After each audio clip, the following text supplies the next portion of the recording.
Flavor. The unique quality of a magic card which gives it something special. Something that evokes a feeling simply by looking at it. For the majority of cards this comes mainly from some combination of art, rules, flavor text and name, but there are times when flavor and function truly coalesce. In the list I've prepared for today, I'll present you with my top mechanically flavorful cards, with the important note that this excludes commanders, as they deserve a separate video. And now, behold, blessed perfection. Starting off at number 10, I decided to place Rescue from the Underworld. It is an instant for 4 and a black which reads: as an additional cost to cast this spell, sacrifice a creature. Choose target creature card in your graveyard. Return that card and the sacrifice card to the battlefield under your control at the beginning of your next upkeep. Exile Rescue from the Underworld. Basically, one of your creatures goes on a quest to the Underworld with the intent to save the soul of another, and after some time, at the beginning of your next turn to be more specific, they both emerge alive and unscathed. As most our tarot cards, this card's flavor is inspired by Greek mythology and more specifically, the myth of Orpheus and Eurydice, or as I know them, Orphei Evridica. In it, the legendary musician enters the underworld in order to return his recently departed wife. After performing a beautiful yet heartbreaking melody, even Hades, the god of the underworld, is moved and decided to grant him his wishes, under one condition. Orpheus was to walk the path to the mortal world ahead of Eurydice, and if he was to look back, she would be forever bound to the land of the dead. The whole ordeal was a test of faith of sorts, a faith in the god's promise. However, because Orpheus was unable to hear her footsteps, his resolve wavered, and once he himself stepped foot in the mortal world and felt the sun on his face, he hastily turned back to see if his love was following him. Eurydice, however, had not done so, and as she was standing at the threshold, she vanished, returning back to the underworld. There are two important aspects here. First off, on Taros you can leave the underworld only by leaving your memories and identity behind and donning the golden mask of the returned, or, and this is very important, or, by convincing or winning the favor of Erebos, which Elspeth did when she defeated Heliod and was thus granted to leave. In this regard, perhaps the creature that you sacrifice in order to cast Rescue from the underworld has done the same, and somehow managed to convince the god of the dead to let the other creature go, if not by song like Orpheus, then perhaps simply by the selfless act of sacrifice. On the other hand, while the protagonist from the original story was ultimately unsuccessful, I don't consider this a flavor fail, mostly because inspired and one-for-one reproduction are not one and the same. Besides that, I also think that while the delayed trigger of the creature's returning represents for the most part the period of their journey, it also has an element of uncertainty, for there are many things that can happen between the moment you cast the spell and the creature's return, be it same creature turns back to see if the other follows it, or if something else was to happen. Overall, the flavor and the mechanics are both solid, and it is a very interesting take on reanimation spells. At number 9 I decided to place Death's Shadow, a 13/13 avatar creature that costs 1 black mana and reads: Death's Shadow gets -X/-X, where X is your life's total. The design of this card is simple yet quite elegant. You are the candle, your life total is its light, and the avatar is its shadow. And if 5th grade physics have taught me anything, it is that the shadow of the candle looms tall, even as its light grows dim. At number 8 I decided to place Midnight Clock. It is a 2 and a blue artifact that reads: tap to add a blue and, more importantly, pay 2 and a blue, put an hour counter on Midnight Clock. At the beginning of each upkeep, put an hour counter on Midnight Clock. When the 12-hour counter is put on Midnight Clock, shuffle your hand and graveyard into your library, then draw 7 cards. Exile Midnight Clock. Basically, Midnight Clock starts at noon when you play it, and on the start of each player's turn that apparently lasts 60 minutes, you add an hour counter. Like any real clock, you can adjust the hands manually to quote-unquote make time move faster by paying more mana. And when the clock strikes midnight, a new day begins. with the past being yesterday's news in the form of an empty graveyard, and having fresh ideas for the future in the face of newly drawn 7 cards. Unfortunately, it would seem that the clock has a built-in alarm that goes off at midnight as well, so 100% of its users prefer to smash it to the ground, exile it. Talk about art imitating life. More observant viewers of this channel have probably noticed that I'm not very fond of green, and occasionally take a jab at it for being OP and so on. But that doesn't mean I can appreciate a flavorful card when I see one. Lurking at number 7 comes Lurking Predators. It is 4 and 2 green mana enchantment that reads: whenever an opponent casts a spell, reveal the top card of your library. If it is a creature card, put it onto the battlefield. Otherwise, you may put that card on the bottom of your library, with a flavor text: all are prey to the eyes of the wild. You are playing green.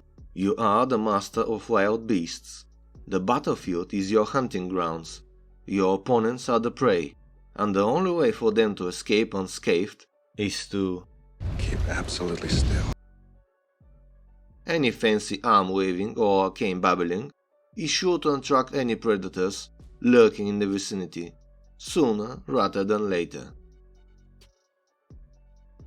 There are many clones and mimics in Magic, but none as flavorful as Demir Doppelganger from the original Ravnica set. It is 1 a blue and a black mana for 0/2 shapeshifter that reads: pay 1 a blue and a black, exile target creature card from a graveyard. Demir Doppelganger becomes a copy of that card, except it has this ability. I can't hide the fact that I've always loved that card, and although it is hard to utilize to the fullest, it is very flavorful nonetheless. As I suspect most of you know, House Dimmer is the secretive Ravnican guild that specializes in spying and assassinations. Thus it is reasonable to assume that some operative had recently dispatched this unfortunate soul, and now it is the doppelganger's task to assume its identity and go undercover. Nevertheless, there is something greatly unnerving about this card. Being dead or dying is already bad enough, or so I hear, but imagine an amorphous-looking creature which looms over you, absorbing your body and stealing your appearance. And before everything goes dark, you hear a soft whisper in your ear: fear not, your life will not go unlived. At number 5 comes Triskaidekaphobia, or in other words, the fear of the number 13. At first glance one might say, wait, the fear of 13 is from our world, so this is a flavor fail / 4th wall break. But there are many cards from various Innistrad sets that specifically refer to the number 13 in their rules, including but not limited to Army of the Damned, Blasphemous Act, Bleed Dry, By Invitation Only, Tragic Slip, Stancia Uprising, and of course Triskaidekaphil. With that out of the way, let's dive into the card itself. The rules state: at the beginning of your upkeep, choose one. Each player with exactly 13 life loses the game, then each player gains 1 life. Each player with exactly 13 life loses the game, then each player loses 1 life. Overall, this is a solid text box that can really induce the fear of 13 in all players, with the gain-lose life options representing the inevitable end that draws ever closer. But even more flavorful is the card art. I gotta say, William Murray has really outdid himself with this masterpiece. At first glance one would think that the guy who jumped out of the window in panic was scared merely by the sudden streaks of blood that are dripping from the walls of his house, but closer inspection would reveal a much more frightening scene. Starting off with the blood, we can clearly count 13 crimson droplets dripping down the cabin walls, which are made up of 13 wooden planks, on which in turn support the 13 beams that make up the ceiling. There are 13 cooking tools dangling from the said walls, and they do so above a barrel with 13 nails on its sides. The fireplace in the cabin is made up of 13 large stones, and another 13 stones constitute its arch. There are 13 logs in the fireplace awaiting to be set alight, and the plate in front of it has been broken into 13 pieces of porcelain. I think I can see why that guy ran away. At number 4 comes Obliterate, a 6 and double red sorcery that reads, this spell can't be countered, destroy all artifacts, creatures and lands, they can't be regenerated. For his family, Barin made a funeral pyre of Tularia. The flavor text references the end of Barin and his family, which occurred during the first year of the Phyrexian invasion of Dominaria. Barin's wife, Rain, had died in battle against the Keldons shortly before the invasion. Overwhelmed by grief, Barin decimated most of the Keldon army, killed his wife murderer Griel, and later decapitated the Keldon warlord Latula. This was but a taste of what was to come. Soon after the invasion began, his daughter Hannah contracted a Phyrexian disease. Members of the Wetterlight tried to save her, but by the time they managed to devise a cure, it was already too late. As the invasion was progressing, Barin had to retreat and join Urza at Koilos. Unaware of the events that transpired, he asked to see his daughter. It was then when he discovered that Hannah had died. Apparently, the Planeswalker did not deem it important enough to inform Barin of her passing. Grief once again overwhelmed him, and he exhumed the body of his daughter and abandoned the front afterwards. He then traveled to Tularia in order to bury Hannah next to her mother. After this was complete, Barin looked around and saw that the Phyrexians were closing in on the island, having finally discovered Urza's base of operations. Having lost everything, vengeance was the only thing that mattered to Barin. He then decided to cast a spell he had vowed never to cast. For his family, Barin made a funeral pyre of Tularia, obliterating himself, the Phyrexians, the Academy, and the entire island. In-game, this is represented in the card's abilities. The spell is so powerful that it can't be countered by normal magic. It creates a blast so powerful that it destroys all artifacts, creatures and lands on the battlefield, and they can't be saved by normal means. Now you might say, Cookie, Obliterate doesn't destroy enchantments. How does that fit with the card's name and flavor? One can argue it is a red spell and find reasons for this within the color pie, but there is more to it.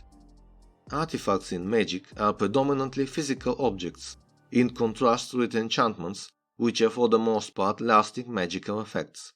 Because of the majority of effects that specifically destroy artifacts are of physical nature, it is understandable that Obliterate, whose art depicts it as a large explosion, would destroy them but leave enchantments intact. If you are more interested on the topic of the card types, I have already made a video where I've discussed this at length. At number 3 comes Tomatic Compass / Spires of Oraska. It is a 2-mana artifact that reads, pay 3 and tap.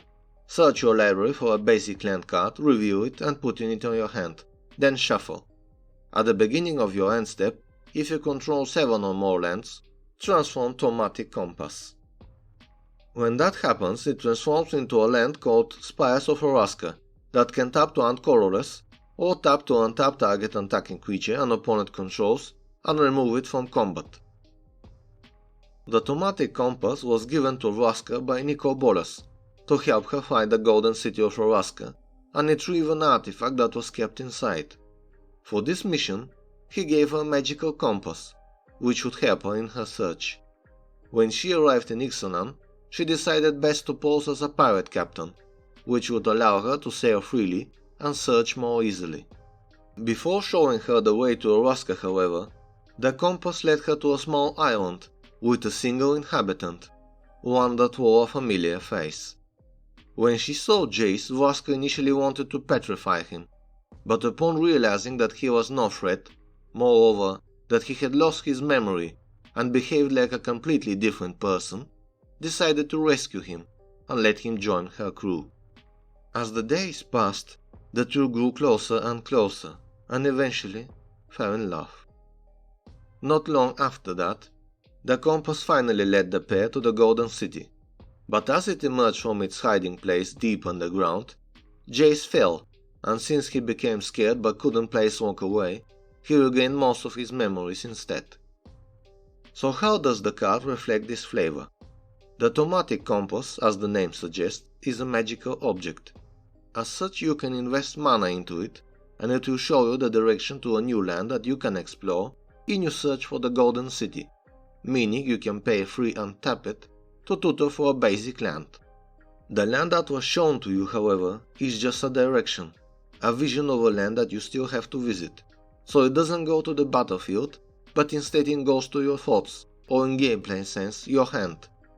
Once you have visited enough places, meaning you have played enough lands, your search comes to an end. The Golden City of Araska has been found. The new land has an activated ability reminiscent of Maze of Ith. This reflects the power of Araska to remain hidden, buried deep underneath the jungles of Ixalan, and any intruder that comes looking to steal its treasures would surely become hopelessly lost in the maze of surrounding trees. At number 2 comes Elbrus, the Binding Blade, a 7-mana legendary artifact that reads: equipped creature gets +1/+0. When equipped creature deals combat damage to a player, unattach Elbrus the Binding Blade, then transform it, an equipped cost of 1. Lore-wise, this bone dagger contains the demon Wittengar, which is rumored to be the most powerful demon in the entire multiverse. Sometime before the events of the first Innistrad block, Skillsdark cultists abducted a girl and used her to lure Saint Traft, who, wishing to prevent the angels from possibly harming her, decided to face them alone, instead of calling them to his aid. The cultists summoned a blinding fog, and in the confusion managed to switch Traft's blade with Elbrus. Unaware of this, the living saint proceeded to slay them one by one, thus inadvertently breaking the sealing spell and releasing Wittengar into the world once more. Saint Traft managed to save the abducted girl, but he himself perished at the hands of the newly released Demon Lord. Still, moments before doing so, he managed to say a quick prayer, calling the angels of Innistrad, who at the very least managed to avenge him by destroying Wittengar's physical form. However, the demon simply reverted to pure black mana, ultimately remaining free from the binding spell, and will reconstitute his form in time. When that happens, darkness and terror are bound to follow. Now let us examine how the card retells this story in-game. The artifact costs 7 mana, symbolizing the difficulty in forging an item able to contain such a powerful demon.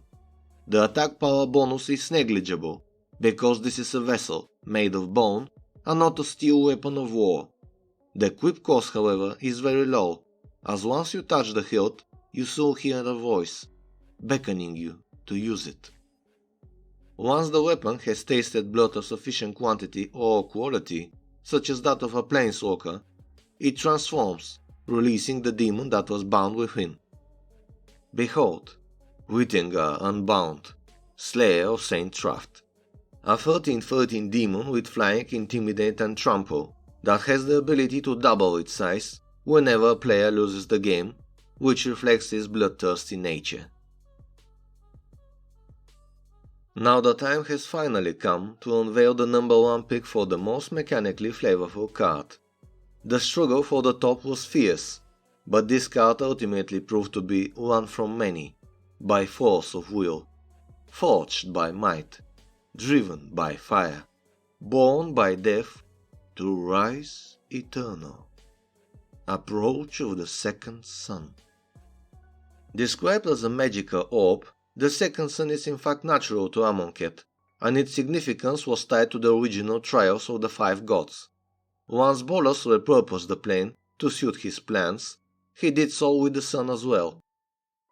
Amused by the coincidence that he too was once known as the Second Sun, the dragon planeswalker willed it to move in a position between the statue of his horns, an event which would mean that his plans on Amonkhet had come to fruition, and thus signal his glorious return to the plane.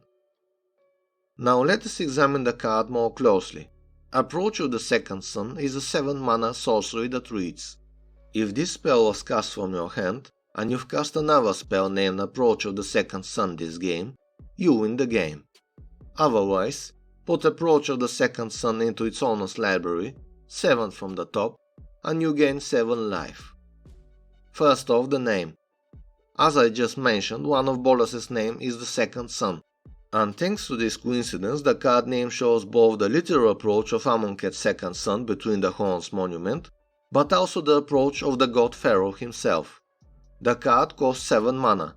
The first time you cast it you gain 7 life, and upon resolving it places itself 7th from the top of your library. The number 7 is quite prominently tied to Nicol Bolas' story. He is the 7th and youngest of the 7 Elder Dragons that survived the Elder Dragon War, and just like the rest of them, his original card had 7 attack power and 7 toughness. The library of a player also symbolizes the future.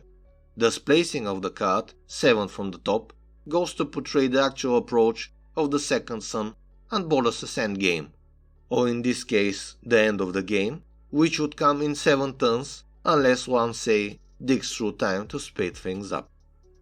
Last but not least, the spell does not end the game on the first cast. It merely acts as a portent, which aims to show your opponents the inevitable approach of the second son and your victory.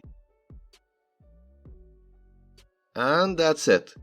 My top 10 most flavorful non-commander cards in Magic. I hope that you enjoyed this video, and if you have other candidates for the most flavorful card, let me know in the comments below. As for now, thank you for watching. Cheers!